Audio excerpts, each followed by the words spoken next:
everyone. I'm so glad to be here.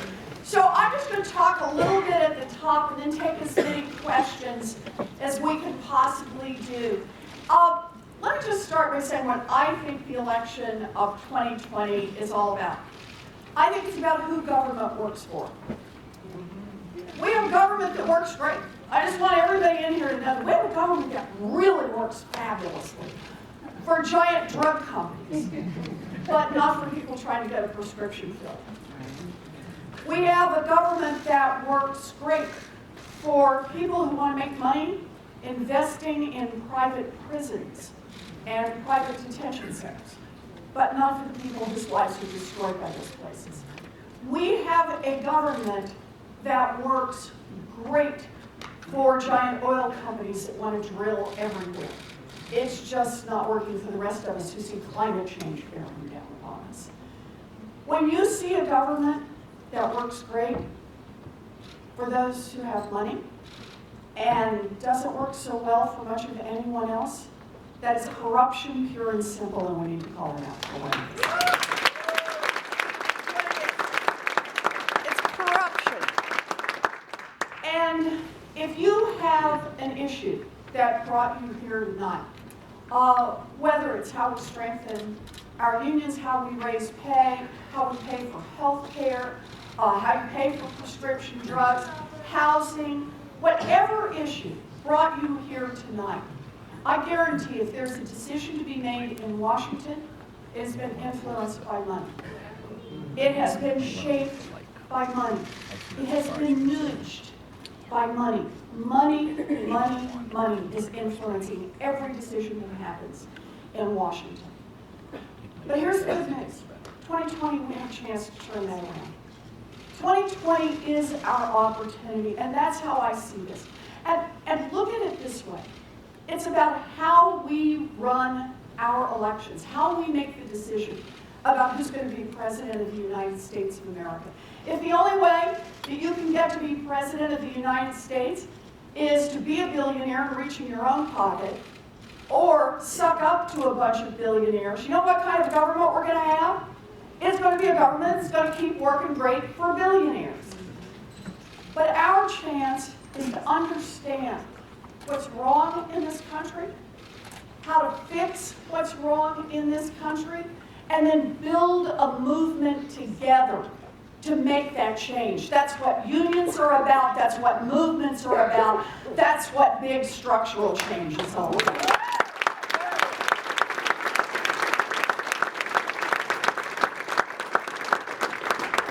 I'm in this race because I've lived it. Understand this. When I was a kid, my daddy had a really serious heart attack. My family went a long time with no money.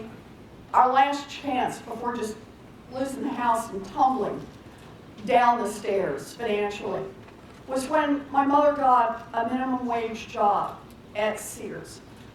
She was 50 years old. She never worked outside the home. She was terrified. But she got that job. She saved our house, and more importantly, she saved our family. Think about that story. It's a story about my mother, how strong she is. It's a story she taught her daughter. No matter how scared you are, no matter how hard it looks, you just go forward. But it's also a story about government. Because when I was a girl, a minimum wage job in America would support a family of 3. It would pay a mortgage, it would cover the utilities, and it would put food on the table. Today, a minimum wage job in America will not keep a mama and a baby out of poverty. That is wrong, and that is why I am in this fight.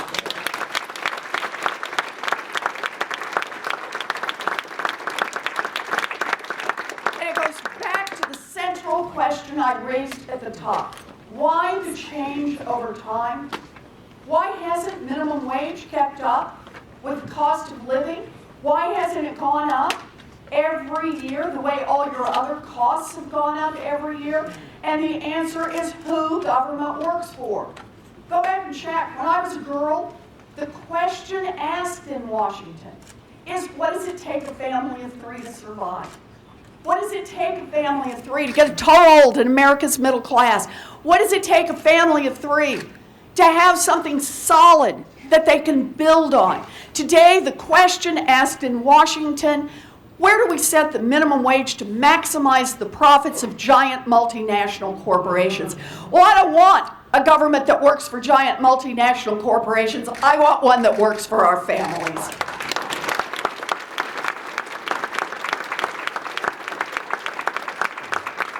I'm in this fight, and I'm honored to be here with you tonight because I truly believe that America's best chance to rebuild our democracy, to rebuild our country, to be the country where every kid gets an opportunity is through our unions. We need more power in the hands of workers, and that means make it easier to join a union and give unions more power when they negotiate.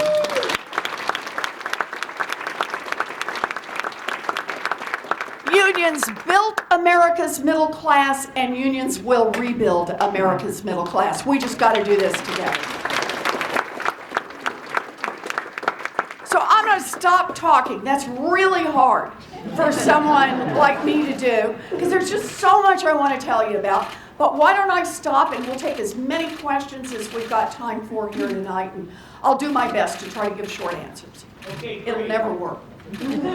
So we have two mic runners here tonight. We have one mic, so this is going to be interesting. But we're going to try to get through this the best we can with the difficulties that we have. So I'm going to call on members, and a mic runner will come to you. And I think I'll try to point out a second person so that there'll always be one in queue to try to move things along as fast as we can. Please stand up, state your name, where you work, and again, try to keep your questions concise, to the point, and we'll try to get to as many people as we can tonight. And I'm going to take the liberty of taking the first question. Sure. Last week in Seacoast Today, you published an op-ed on Senate Bill 148, which is a bipartisan bill that would support the right for us to be in work sites and engage non-union members. Our right to work, Governor Sununu vetoed that bill. I'm just curious, as president, what will you do, what will your administration do to counteract that? So let me do two halves to the answer if I can. The first one is, give me a Democratic majority in the Senate and the House. I'm willing to roll back the filibuster. I am tired of the giant corporations effectively having a veto power over everything we do in the United States Senate. But give me a Democratic majority in the House and the Senate, and the answer is, I'm going to roll back every right to work law in this nation. Oh, yeah.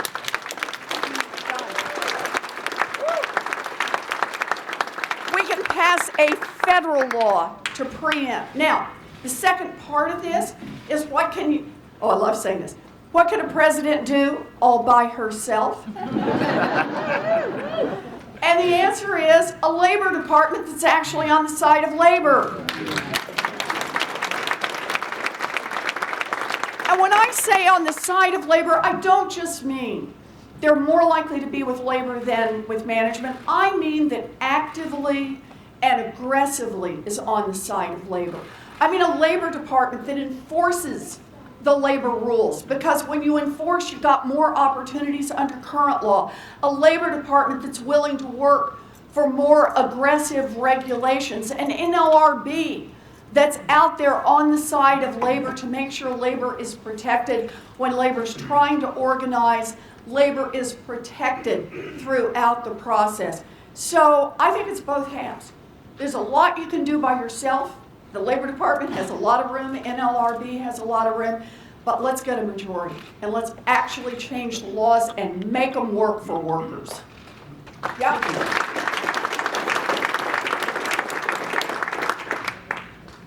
Senator Warren, thank you for coming tonight. I'm delighted to be here. Tell me your name. I'm Gary Graskamp, and I work for the New Hampshire Fish and Game Department. Good to see you, Gary. I have a question about state pension fund Sure. obligations and underfunded programs.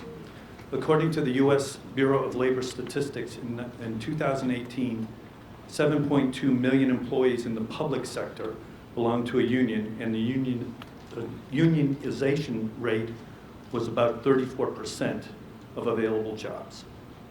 Unfortunately, only 2 states have fully funded their state employee union pension plans, and the average shortfall is about 45%.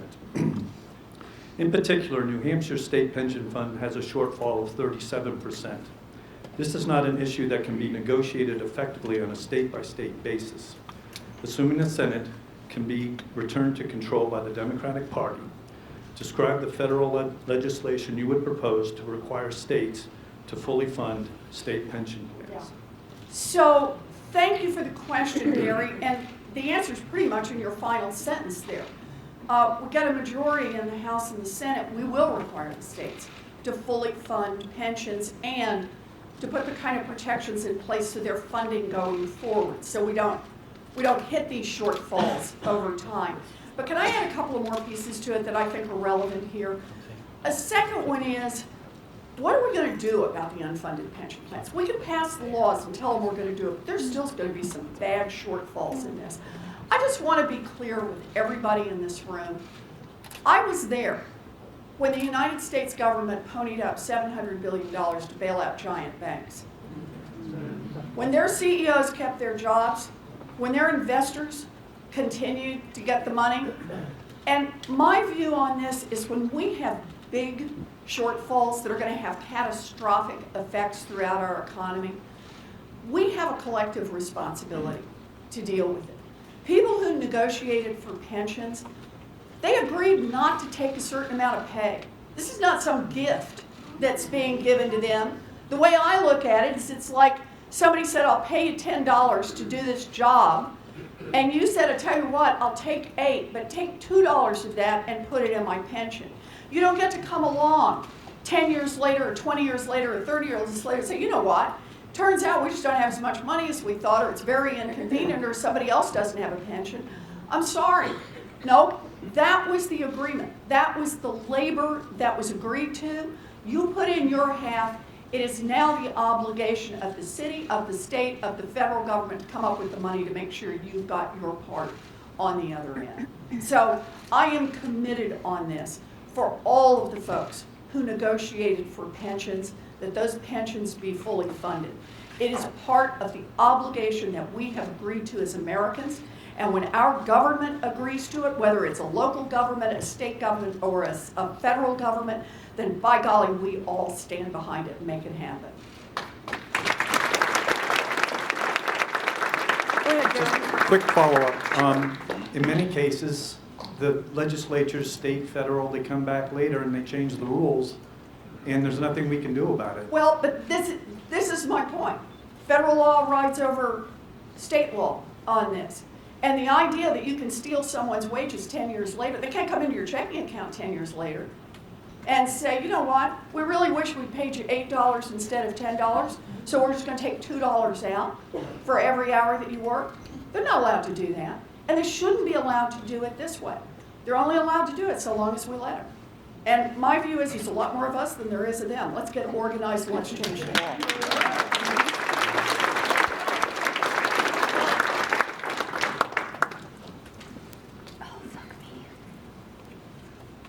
John Haddon, second VP with the Local 1984. Hi, John. Hi. At Local 1984, we have a saying that if you're not at the table, you're on the menu Yeah. being eaten. Yeah, been there. In your administration, what will you do to show us that labor has a seat at the table and we can move forward and you'll hear us?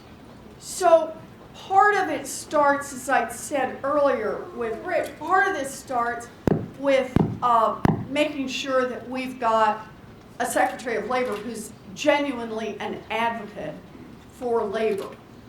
Because that means you've got somebody at every cabinet meeting, you've got somebody right in the heart of it. But the second part is, maybe the best way to describe this is my idea for how we're going to make change in this country. My idea is the way we're going to make change is it's going to take me and you. I can't do it by myself and you can't do it by yourself. Frances Perkins is my favorite story on this. I'm sure a lot of people in this room know Frances Perkins. And just remember the very short version before the Triangle Shirtwaist Fire Factory. People have been out marching. They marched and they marched and they marched and they marched and they marched. And the factory owners heard them. They just weren't going to cut into their profits by actually making any real changes that protected the safety of these women.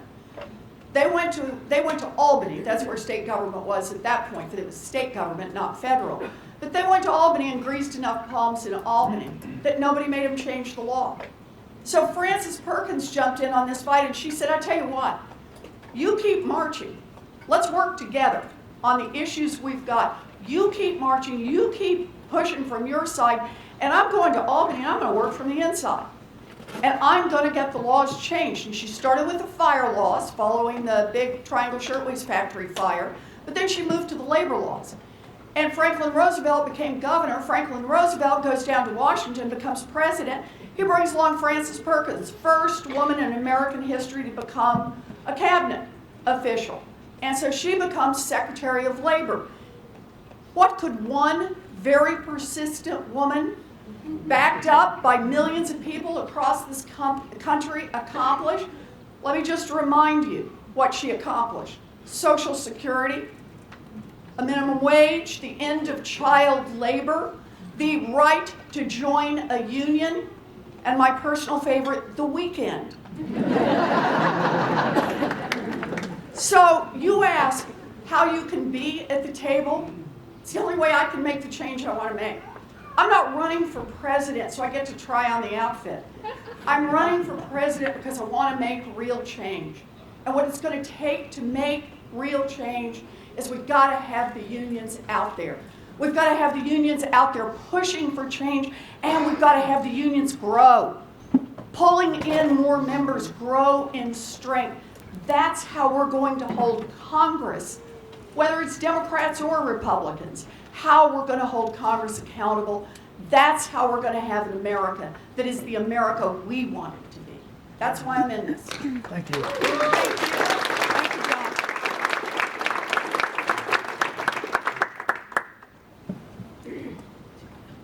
Good evening. Hi, Hi, my name's Carol Healy. Carol. Yes, and I work for the Department of Health and Human Services. Uh-huh. I'm going to change gears a little bit. Okay. My question is about healthcare. Mhm. And sorry, I have to take my glasses off. So when I'm in discussions with friends, sitting around the fire pit, we're often talking about what's going on with the different candidates and the various healthcare plans that are being proposed. Uh-huh. And some of the concerns that have risen up, folks are concerned that the change in healthcare plans, if your administration were to change the healthcare plan so that it's Medicare for all type plan, that they would lose some of their benefits, that their quality of their healthcare plans would decline. And so my question is, how do you specifically address these concerns when we're sitting around the kitchen table and for those folks who are on the fence? Good. So I appreciate the question. I spent a big part of my life studying, learning about why American families go broke. Number one reason, right up there near the top, healthcare costs. And back when I was studied families who went bankrupt. 2 out of every 3 that went bankrupt following a serious medical problem had health insurance. Problem is, it just doesn't cover everything. Costs keep going up every year. So for 1 minute, just stop and think about where we're going to be if we don't do anything. Okay, just let's make that the background here. So where are we going to be if we don't do anything? And the answer is we're going to pay collectively out of pocket about $11 trillion over the next 10 years. That's what it's going to cost. Right now, for the average person who's got employer-sponsored health care, by the time they finish the deductible and the copay and the premiums and the doctor they got to see but isn't in network and the specialist they need to see but isn't covered, and the prescription drug that's the one their doctor wants them to have but isn't covered, the average family is out over $1,000 a month. It's about $12,300 a year. And that's when nobody gets sick, right? It's not the God forbid. This is just kind of the day-to-day folks. The God forbids are the ones where I met the couple the other night in a photo line, And fellow walks up to me, shakes hands, says, I have best insurance on earth. I have the gold-plated premium, wonderful health insurance, yay for me. He said, at least I thought it was, right up until he had an aneurysm and his wife was diagnosed with cancer. And he said, and with our wonderful insurance, he said, we now have about $100,000 in out-of-pocket medical bills. Across this country, people are making decisions not to have prescriptions filled. They get their drugs and they try to cut them in half. They don't see doctors when they feel the lump. So this is happening to folks. So here's how I think of this. There are 4 sources right now for paying for health care in America. 1 is federal government, Medicaid, Medicare. 2 is the state government, Medicaid. 3 are employers who, by law, are required, if they have more than 50 employees, to provide health care for their people and to provide at a certain level. And 4 is you. And that's when you reach in your pocket. So here's what Medicare for All, as I put together the financing plan, proposes. Part 1 is that the federal contribution stays the same. They just pay it all to Medicare. Part 2, the state contribution stays the same. They just pay it all to Medicare. Part 3, the employer contribution stays the same. They just pay it all to Medicare. The part that changes is Part 4, the part you're paying right now. That $11 trillion over the next 10 years. And I propose that we do this through progressive taxation. The top 1% in America, the giant corporations in America, and my personal favorite, the tax cheats up at the top. You squeeze on them, those 3 sources basically will give us $11 trillion over the next 10 years. And that means the cost of your health care goes to 0. Think about that for just a minute. And I want you to think about it when you think about the great plan you have right now. The plan you have right now that doesn't let you go to the doctor you want to see, that's gone, because every doctor is covered. The specialists you need to see, they're all covered. The drugs you need, they're all covered. So whatever your health care is, you got it. You're covered. It's no longer, think about it. What should your health care be about? It should be about you and your doctor, right? You and your kid and your doctor. Today it's about you and your health care company, and health insurance company, and then your health insurance company and your doctor. Do you know, anyone want to guess how much doctors are spending on fighting with insurance companies? How much hospitals now have to spend filling out insurance forms and then arguing with insurance companies when they say, no, sorry, he can't have an MRI? How much hospitals now are having to spend on billing people who have health insurance? But it turns out the bill has another $5,500 that didn't get covered by the insurance. Family can't afford it, so what are they doing? Hospitals across this country are suing people because people with insurance are not able to pay their health care costs. All of that goes away. We suck a lot of cost out of the system by saying you don't have to spend all the time on that, and you've got full health care coverage. Because to me, that's the heart of it. Health care is a basic human right. And as a country, we should be fighting for basic human rights. And that's what we can do with Medicare for All. Whatever else you hear about the politics, keep this in mind. If we don't do anything, the slope, you've seen how the costs have gone up. The next 10 years don't look any better than the last 10, right? And it's going up a lot faster than your income is. You're reaching in pocket and reaching in pocket and reaching in pocket. And the insurance company is shrinking up what you can get to and shrinking up what you can get to and shrinking up what you can get to. This isn't good for you, and it isn't good for America. Medicare for All, anyone who's running for president, ask them the question. Medicare for All is the cheapest possible way to provide health care coverage to all of our people. And I figured out a way to do it that does not cost a middle-class family one thin dime. Billionaires aren't going to like it, but the rest of us should like it a lot. So that's going to be my pitch.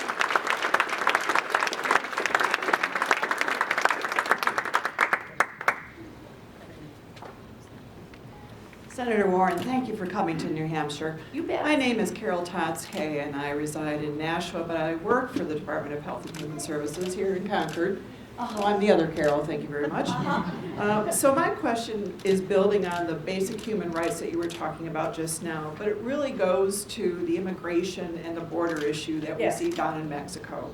My concern is those individuals that are fleeing violence and oppression from various states. Mexico is, looking at that from the perspective of people wanting to flee their situation. But we also have the 8 states sponsor of terrorism: Cuba, Iran, Libya, North Korea, Pakistan, South Yemen, Sudan, and Syria.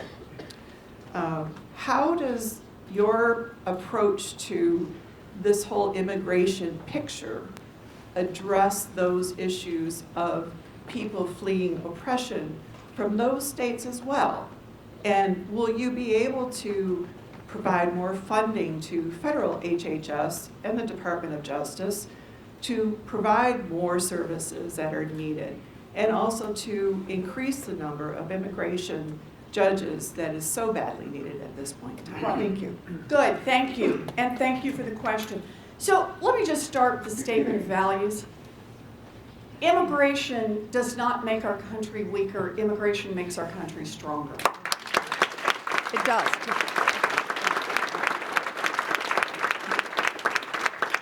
And that means I've got an immigration plan. You can go look at it online for lots more details, but here's the basic plan. Part 1, we need to expand legal immigration.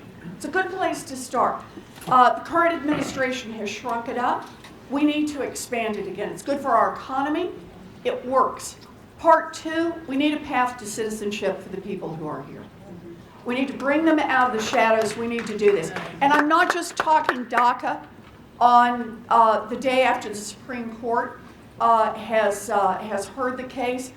I'm talking about grandmas who've been here for years and years. I'm talking about much younger siblings. I'm talking about people who came here to work agriculture and have stayed, people who've overstayed student visas. They are our neighbors. They are our friends. They contribute to our economy. They contribute to our country. And we need to get a fair and achievable path to citizenship to bring them in. It will strengthen labor protection overall. People working in the shadows, people working for cash under the table are not helping. They are ripe to be exploited, and they are exploited every day, and it undercuts the strength of every working person in this country.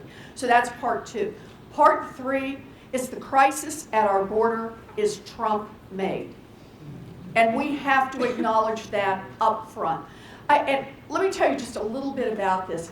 When first word leaked out that this administration was separating children from their families, I went down to the border immediately. I went down to McAllen, Texas, and it was before they started locking out senators. They figured out this was not a good move. But I got in there early. And I just want all of you to picture this. It was like a giant Amazon warehouse, only it was dirty and it smelled bad. And when I first walked in, on my left were cages.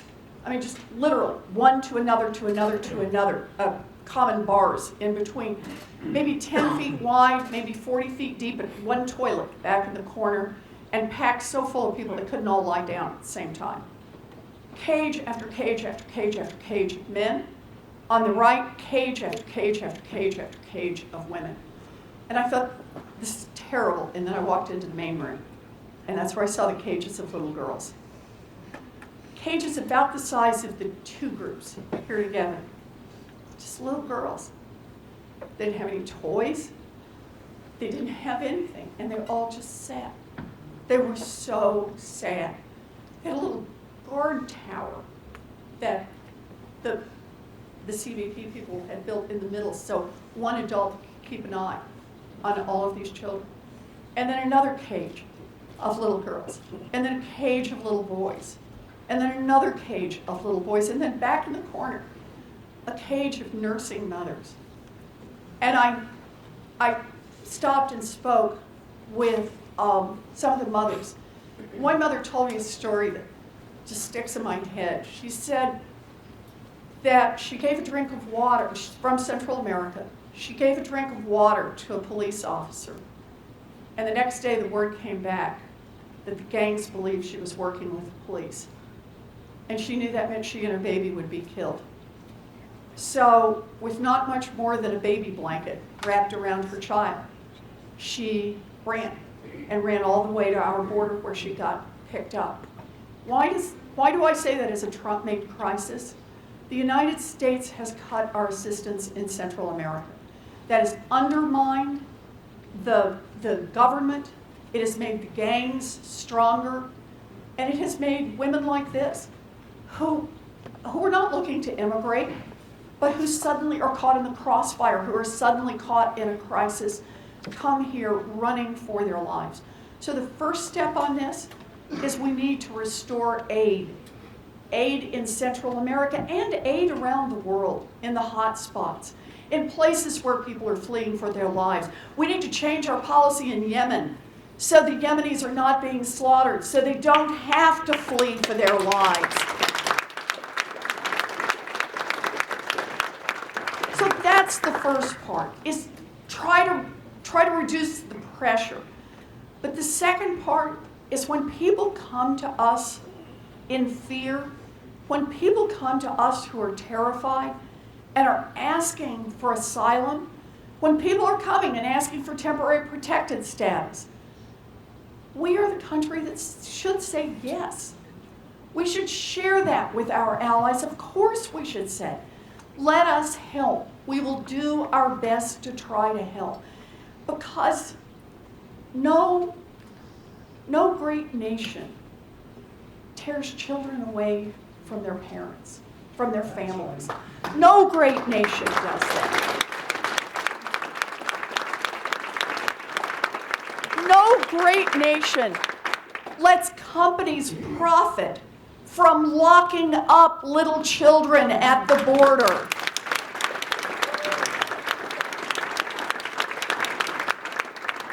We want to get our immigration policy right. We need to live our values every day. Spend the money we need to spend, but live our values every day. And I believe we can do that.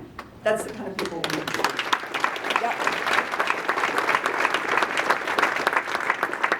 Hello, I'm Cindy Burkett. Hi, Cindy. I work for Employment Security. Thank you very much for being here. Thank you. I'm glad to be here. It's a good thing. So I've noticed that when funding processes change in an agency, the values automatically follow, even if the leaders do their best to keep that from happening. So in this country, you have to raise ridiculous amounts of money to run for office. I've heard that. Yeah, I kind of thought so. So my thought is, what ideas do you have for campaign finance reform so that people are no longer beholden to the billionaires, Right. so that the values can return to the people of the country and all that? So there's a whole bunch of things we could do, like overturn Citizens United, democracy is not for sale. I also have a plan for 6-to-1 public funding. So somebody can raise $10 from an individual donor, then we put in another $60, right? So that individual donors really matter in the system, and you can work it. So that the bigger the donation, the less the lever on how much it works up. So that, here's the basic thing we should be looking for. I get it. Billionaires are going to own more shoes than you do. They can own more cars than you do. They may even own more houses than you do. But they should not own a bigger share of democracy than you do.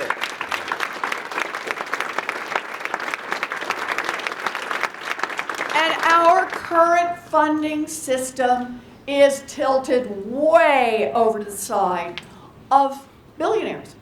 I mean, by the way, I just want to point out to you all, you may have noticed, I hurt some billionaires' feelings recently.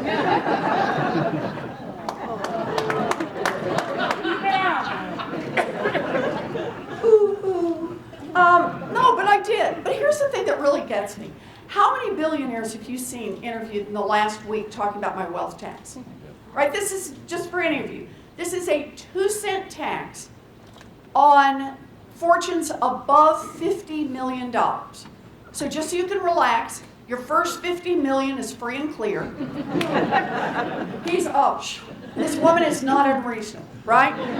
First $50 million is free and clear, but your 50 millionth and first dollar, you got to pitch in 2 cents.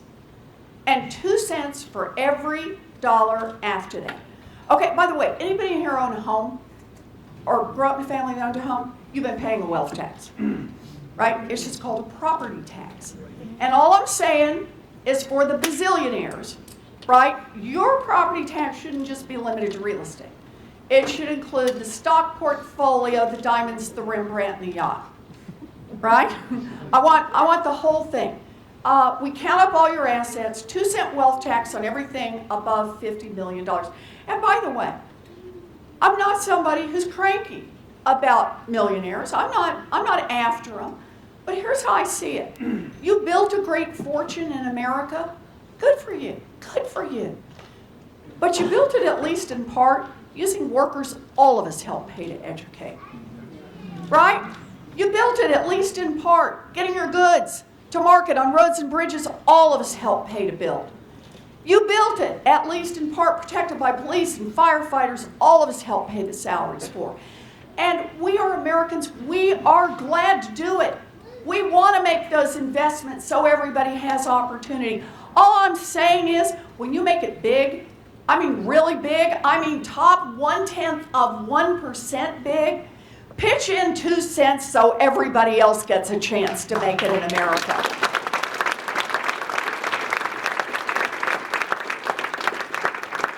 And I'm going to do this quick, but I want you to hear this.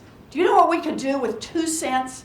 A 2-cent wealth tax on the top 0.1%. We could pay for universal child care for every baby in this country aged 0 to 5. Think about that. Universal pre-K for every 3-year-old and 4-year-old in America. Raise the wages of every child care worker and preschool teacher in this country. Put $800 billion new federal dollars into our public schools, K through 12. Provide universal college, technical school, 2-year college, 4-year college for every kid who wants an education. All on the same 2 cents. $50 billion into our historically black colleges and universities. Create a level playing field. And here we go. Last one, you can do all of that on 2 cents. Plus, you can cancel student loan debt for 43 million Americans.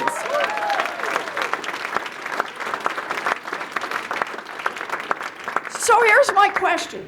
How many billionaires have you seen interviewed in just the last week talking about this wealth tax and having the vapors over, oh my gosh, my wealth would not have grown as fast. I would have only 10 billion less than I have, or whatever it is. A billionaire actually crying about this. Okay, I get it. We have now done the billionaires. How many of the 43 million Americans who are struggling with student loan debt have you seen interviewed? Yeah, how many of the people who are struggling to pay child care around this country have you seen interviewed? How many of the teachers who are working a second and third job to try to make ends meet and try to pay off their student loans have you seen interviewed? Well, I am sick of an America that works for the billionaires and doesn't work for anyone else.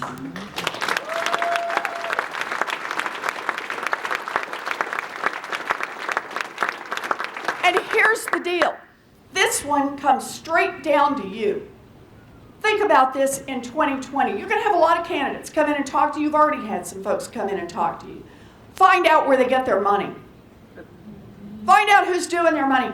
Ask which Democratic candidates now have political action committees that are funded with dark money, which means we don't even know where the money comes from.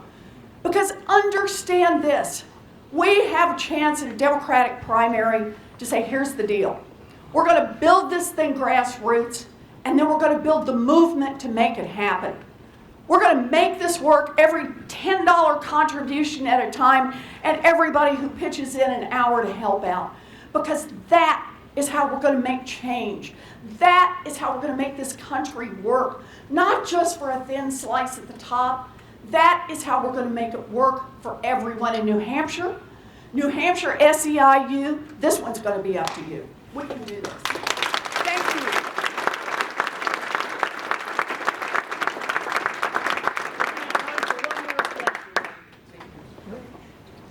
Hi. Hi, Senator Warren. Hi. Thank you for your time today. Thank you. I'm glad to be here. Tell me your name. Valerie. Hi, Valerie. I work for Department of Health and Human Services. Yes.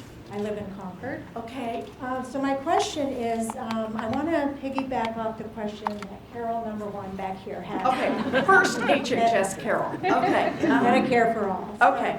You know, I number my husband's too. Never a good sign when you have to number your husbands. I'm only on the second one though, so it's okay. It's not too bad.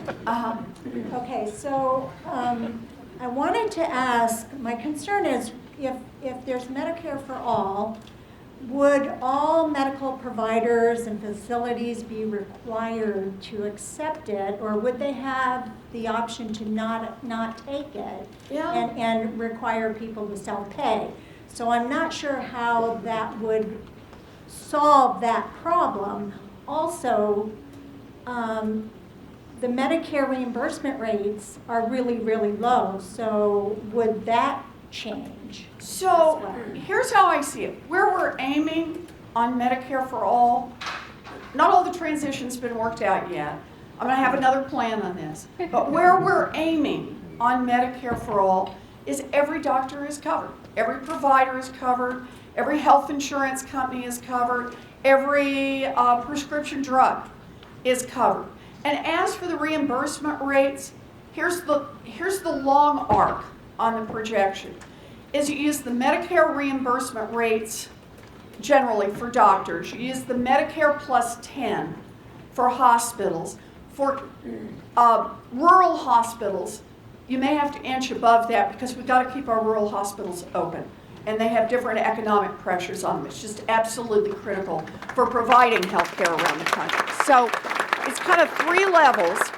But here's the part I want you to understand on that. The three levels. Doctors talk about Medicare doesn't pay as much as the private insurance companies pay. But look what happens to cost.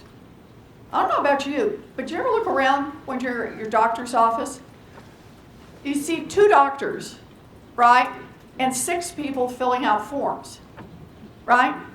And a nurse who's on the phone with an insurance company, right? And somebody else who's doing the billing for the bad debts and the things that are out of pocket and the things that somebody can't cover.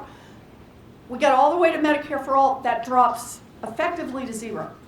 It's the Medicare cost. You got to fill out the Medicare form, but that's it. You got one form, and it's pretty simple, and the bills all go to one place, and there's no more bad debt collection and no more dunning people. So the idea behind it is they're going to get paid a little more than they're paid right now, and their cost is going to be a whole lot less than their cost is right now. That's actually one of the core savings in how Medicare for all works so much better, is that you actually take some of the cost out of the system by saying that instead of having to hire all those extra people, what healthcare is about healthcare. And making sure that people have got their healthcare on this. So that's the basic idea behind it. So if you eliminate those jobs, is that going to impact people's livelihoods? So what I've done on the proposal I've done, when I put together the numbers on how to do this, it's no one gets left behind. Some people who currently do insurance will still do insurance. They'll be doing life insurance. They'll be doing auto insurance, other kinds of insurance. Other people will go to other parts of the healthcare system that will need it. Some of them will go to Medicaid, but nobody gets left behind. And there's money, because I always watch the money. I'm one of those, you can count on me to watch the money, right? is that there's money right in the plan for us to transition to Medicare for all, so nobody loses a job and gets left behind. That's not what we're going to do. This is about making sure everybody gets taken care of. Thank you. It's a good question. Thank you. Thank you. Hi. Hello, good evening, Senator Warren. My name is Jen Cheney, and Jen. I work for Health and Human Services as well. Man, we got the HHS folks today. All right. HHS rocks. Uh-huh. Racism and discrimination have been empowered and enabled under the present administration. I'm sorry, what has been, I just didn't hear you. I'm sorry, racism and Oh. discrimination have been empowered and enabled I should have under the known. present Okay, administration. uh-huh. Civil rights are threatened. Do you have a plan to undo this damage? Yes.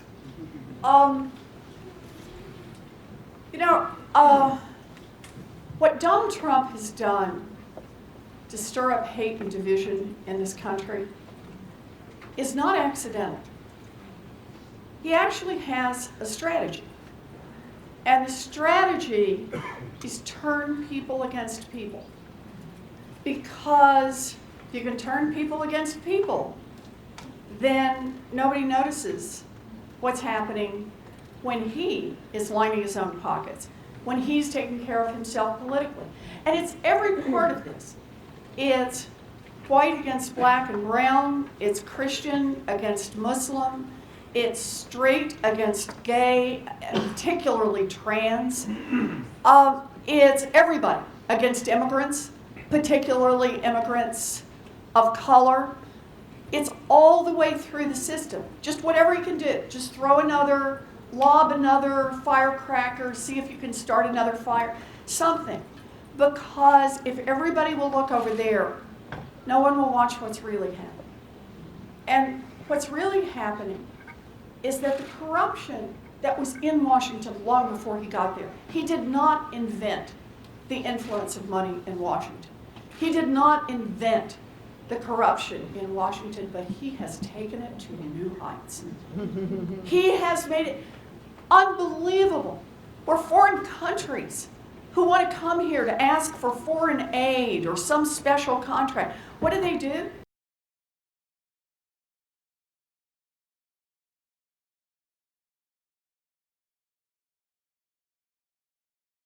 They go pile into the Trump Hotel.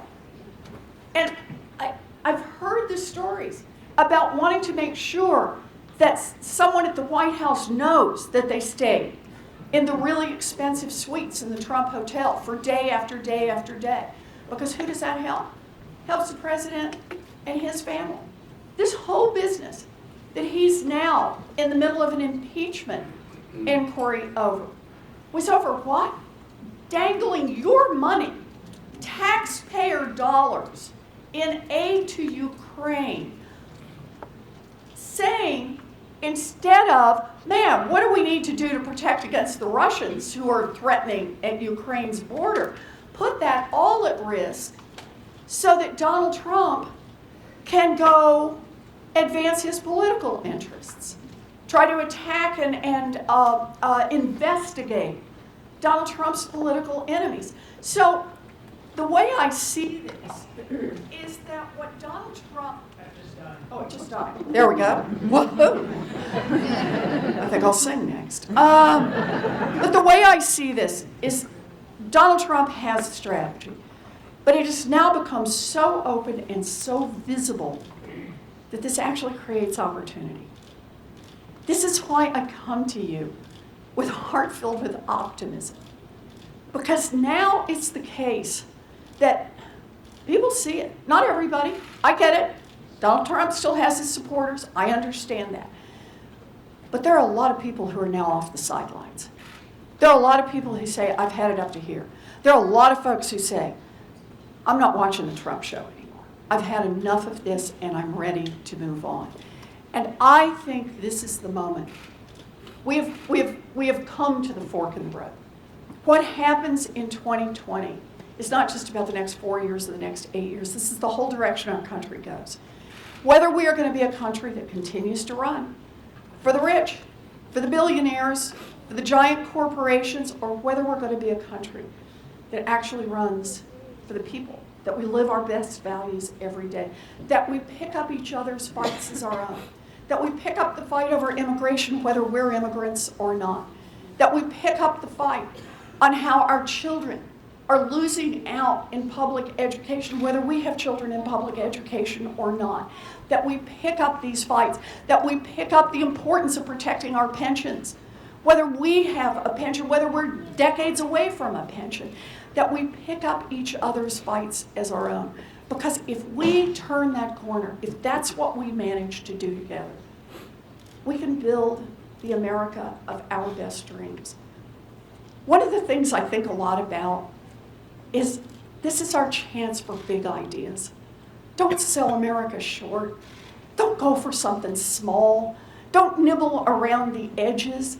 This is our chance for big change, for the kind of change that really would let us build an America where not just some of our kids get opportunity, but all of our kids get opportunity, where we really do secure retirements, where we really do hold our heads up around the world because we are a proud nation that lives our values every day.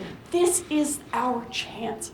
Look, I'm not running a campaign that is shaped by consultants, and I have plans that are carefully designed not to offend big donors. I passed that a long time ago. I'm running a campaign that's based on a lifetime of fighting for working families. I am running a campaign from the heart because I truly believe that in 2020, the door has opened just a little, and that we really have a chance that if we dream big and we fight hard and we run at that door, we can crack it open and we can actually make this a nation in which all of us have a chance to build a real future. So thank you all for being here. Thank you. Thank you so much. Okay, thank you, Senator Warren. So what we'd like to do is a couple things. Senator Warren's going to stick around, and anyone who would like a photo with the senator would line up to the right. But before we do that, we'd like to get a group photo. So the senator and I are going to turn around, and we're going to get a group photo.